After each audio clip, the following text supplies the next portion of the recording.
Have you ever thought about how we breathe? It's amazing, isn't it? We take in oxygen and breathe out carbon dioxide. Well, it turns out that the Earth breathes too, in a way. This breathing is called the carbon cycle. The carbon cycle is like a big continuous journey that carbon takes through the Earth's systems. Carbon is an element, one of the basic building blocks of everything around us. It's in the air we breathe, the food we eat, and even in rocks and oceans. This cycle is vital for life as we know it. Without carbon, there would be no plants, no animals, and no us.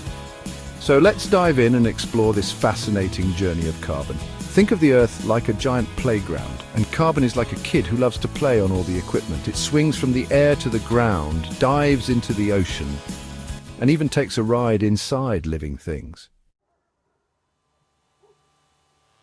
Let's follow carbon on its adventure, shall we? First, imagine carbon floating in the air as carbon dioxide, a gas. Plants love carbon dioxide. They take it in through their leaves. It's like their favorite snack. Inside the plants, something amazing happens. They use sunlight, water, and that carbon dioxide to make their own food, a process called photosynthesis. They store carbon in their leaves, roots, and branches. When animals eat plants, they get that stored carbon. It becomes part of their bodies, helping them grow and move. Even when animals eat other animals, that carbon is passed along the food chain. Remember how we said plants are like carbon-munching machines? Well, photosynthesis is their secret weapon. It's like a magical recipe that transforms carbon dioxide from the air into food and oxygen. Imagine tiny chefs inside each leaf, using sunlight as their cooking fire and water from the ground as their special ingredient. They mix in the carbon dioxide and voila! They create sugary food for the plant and release oxygen back into the air. Just like us, plants and animals need to breathe too, but instead of breathing in oxygen and breathing out carbon dioxide, they do the opposite during the day. This process is called respiration. Think of it like this. When we eat food, our bodies use oxygen to break it down and get energy. This process releases carbon dioxide back into the air. It's like our bodies are saying thank you for the energy by giving back some carbon dioxide. Section 5.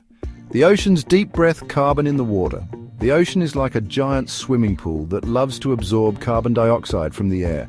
Some of it dissolves directly into the water. It's like adding bubbles to a glass of soda.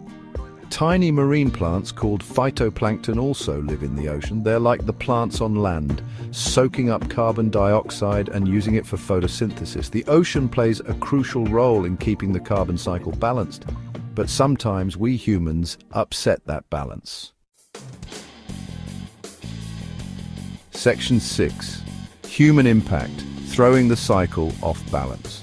Remember how we compared the carbon cycle to a playground? Well, imagine a bunch of kids started piling extra swings and slides onto the playground. It would get crowded and unbalanced, right? That's what's happening with the carbon cycle. We're burning lots of fossil fuels like coal, oil, and gas. These fuels release extra carbon dioxide into the atmosphere, much more than the plants and oceans can handle. This excess carbon dioxide acts like a thick blanket in the atmosphere, trapping heat and causing the Earth to warm up.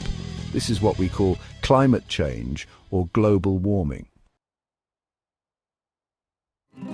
Section 7. The greenhouse effect, too much of a good thing.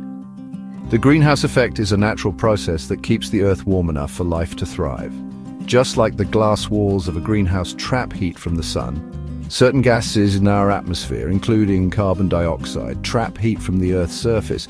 However, when we add too much carbon dioxide to the atmosphere, it's like adding extra layers of glass to the greenhouse. The Earth gets warmer than it should, leading to changes in weather patterns, rising sea levels, and other problems. Section 8. Restoring the balance, our role in the carbon cycle. So, what can we do about this? We can all play a part in restoring balance to the carbon cycle. It's like cleaning up our playground so everyone can enjoy it. We can use less energy by turning off lights, using public transport, and choosing energy-efficient appliances. We can support renewable energy sources like solar and wind power, which don't produce carbon dioxide. And we can plant more trees, which act like natural carbon absorbers. Section 9. Conclusion: life's essential element, carbon. The carbon cycle is a fascinating and essential process that connects all living things on Earth. Carbon is like a precious resource that's constantly being recycled and reused. It's in the air we breathe, the food we eat, and even the ground we walk on. By understanding the carbon cycle and our impact on it, we can make better choices to protect our planet and ensure a healthy future for generations to come. Let's all do our part to keep Earth's breath flowing freely.